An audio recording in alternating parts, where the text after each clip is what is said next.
స్వస్థతశాల ఇది నా యేసు నివసించశాల. ఈ ఉదయం దేవుని వాగ్దానం. దేవునికి స్తోత్రములు కలుగునుగాక, దేవునికి మహిమ కలుగునుగా. దేవుని సన్నిధానంలో చేరినటువంటి మనలందరినీ సర్వాధికారి ప్రేమించి ఆయన ఇచ్చినటువంటి శుభదినాన్ని బట్టి దేవదేవుని స్తుతిస్తున్నాను. ప్రియులారా, ఈ ఉదయకాల సమయంలో మీ అందరికి శుభములు వందనములు తెలియజేస్తున్నాను. మీరందరూ కూడా దేవుని మాట వినాలి, దేవుని ఆజ్ఞానుసారంగా జీవించాలి, మిక్కుటమైన ఆశీర్వాదాలు మీరు అనుభవించాలని మేమందరం కోరుకుంటూ మీకోసం ప్రతినిత్యము ప్రార్థన చేస్తూ ఉన్నాం. ప్రియులారా, ఈ శుభదినాన దేవుడు ప్రతిదినం మనకిచ్చినటువంటి లేఖన భాగం ప్రకారం ఈ శుభదినాన దేవుడు మనకిచ్చిన లేఖన భాగం చదువుకుందాం. పరిశుద్ధ గ్రంథంలో నుండి సామెతల గ్రంథం 12వ అధ్యాయం 18వ వచనాన్ని చదువుకుందాం. కత్తిపోటు వంటి మాటలు పలుకువారు కలరు, జ్ఞానుల నాలుక ఆరోగ్యదాయకము. కత్తిపోటు వంటి మాటలు మాట్లాడువారు కలరంట. అయితే జ్ఞానుల యొక్క నాలుక మాత్రం ఆరోగ్యదాయకం అని అంటున్నాడు. దేవునికి స్తోత్రములు కలుగునుగాక. దేవుడి శ్రేష్టమైన మాటలు దీవించునుగాక.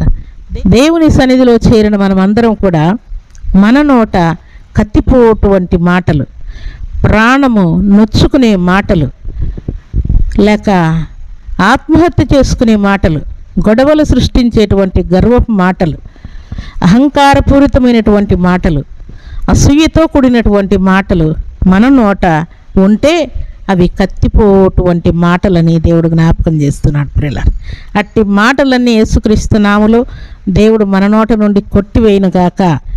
మన నోట ఉండవలసినటువంటి మాట ఏంటంట? జ్ఞానుల నాలుక ఆరోగ్యదాయకము. జ్ఞానులు నోరు తెరిస్తే ఆరోగ్యం కలుగుతుందంట.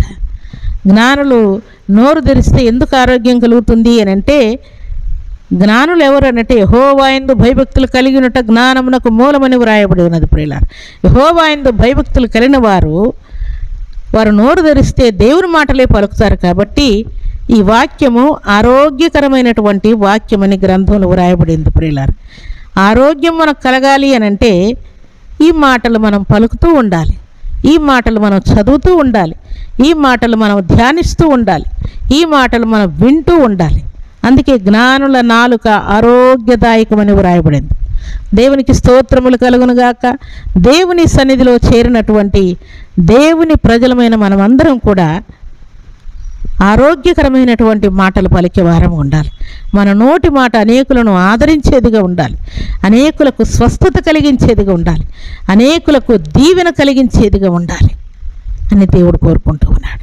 ఒకవేళ దేవుణ్ణి ఆయన ఆజ్ఞానుసారముగా జీవిస్తూ కూడా నీ నోట కత్తిపోటు వంటి మాటలు నీలో ఉన్నాయంటే అవి నీ మాటలు కాదు ప్రియులారా, అది అపవాది సంబంధమైనటువంటి మాటలు.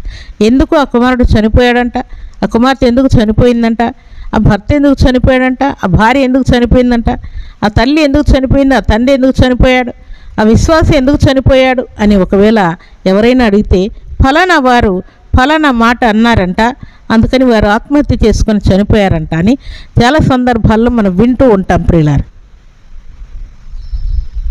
అయితే దేవుడు చెప్పేటువంటి మాట ఏంటంటే ఇలాంటి మాటలు మన నోట ఉండకుండా చూసుకోవాలని దేవుడు జ్ఞాపకం చేస్తున్నాడు. కత్తిపోటు వంటి మాటలు మన నోట ఉండకుండా ఆరోగ్యకరమైనటువంటి మాటలు మన నోట ఉండాలని దేవుడు కోరుకుంటున్నాడు. మనం నోరు తెరిస్తే ఆదరణ కలగాలి, మనం నోరు తెరిస్తే దీవెన కలగాలి, మనం నోరు తెరిస్తే అనేకులు స్వస్థత పొందాలి, మనం నోరు తెరిస్తే అనేకులు పశ్చాత్తాపడాలి, మనం నోరు తెరిస్తే అనేకులు పాపములు ఒప్పుకునేవారు ఉండాలి, మనం నోరు తెరిస్తే అనేకులు ప్రభు బిడ్డలుగా మార్చబడాలి. అది దేవుడు కోరుకుంటున్నాడు. అందుకే భక్తుడైనటువంటి పేతురు సత్యసువార్త ప్రకటిస్తూ ఉంటే అనేకులు పాపక్షమాపణ పొంది 3000 మంది మార్చబడి బాప్తిసం పుచ్చుకున్నట్టుగా గ్రంథంలో వ్రాయబడి ఉన్నది. ప్రియులారా, దేవునికి స్తోత్రములు కలుగునుగాక. దేవుని సన్నిధానంలో చేరిన మనమందరం కూడా ఇట్టి కోప కారణము చేత, అహంకారము చేత, గర్వము చేత, ప్రతి విధమైన బలహీనతల చేత, అపవాది తొందరల చేత ఎట్టి కత్తిపోటు వంటి మాటలు మన నోట ఒకవేళ వస్తూ ఉన్నాయేమో, నువ్వు కంట్రోల్ చేసుకుంటున్నా కూడా ఆ మాటలు వస్తూ ఉన్నాయేమో, అవన్నీ యేసుక్రీస్తు నామములో దేవుడు నీ నోట నుండి తొలగించునుగాక. దేవుని యొక్క జీవపు ఊటలు నీ నోట ఉంచునుగాక. నీ నాలుక ఆరోగ్యదాయకముగా ఉండునుగాక. జీవపు ఊటల వంటి మాటలు నీ నోట వచ్చునుగాక. నీ నాలుక దేవుని కంట్రోల్లో ఉండునుగాక. జీవం మరణము నాలుక వశమని దేవుడు సెలవిచ్చాడు. జీవంతో కూడిన మాటలు నీ నోట వచ్చి జీవానికి సంబంధించినటువంటి బిడ్డగా నీవు దేవునికి మహిమ తెచ్చే బిడ్డగా ఉండాలని పరిశుద్ధాత్మ దేవుడు కోరుకుంటున్నాడు.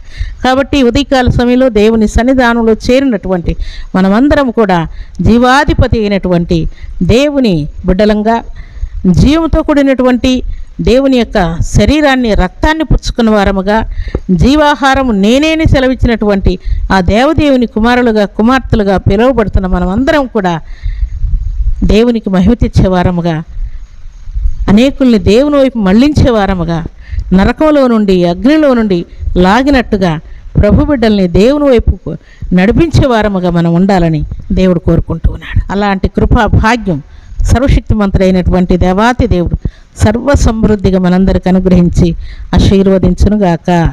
ఆమేన్. ప్రార్థన చేసుకుందాం.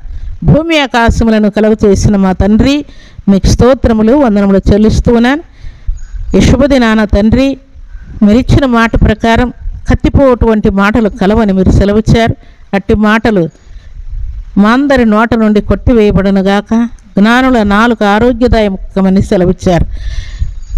మా ప్రియబిడ్డలందరి నోట తండ్రి ఇట్టి ఆరోగ్యకరమైన, ఆనందకరమైన, ఆశీర్వాదకరమైనటువంటి శ్రేష్టమైన మాటలు ఉండునట్లుగా మహిమ కార్యం జరిగించి మేలుతో ప్రతిబిడను తృప్తిపరచమని ప్రార్థిస్తూ ఈ ఉదయకాల దీవెనల ఆశీర్వాదం ప్రతిబిడకు దయచేయమని, ఈ దినం బర్త్డేలు, మ్యారేజ్ డేలు జరుపుకున్న బిడ్డలకును దీవెన దయచేయమని యేసుక్రీస్తు అతి పరిశుద్ధమైన నామములో స్తుతించి ప్రార్థించి అడిగి వేడుకుంటున్నాము తండ్రి.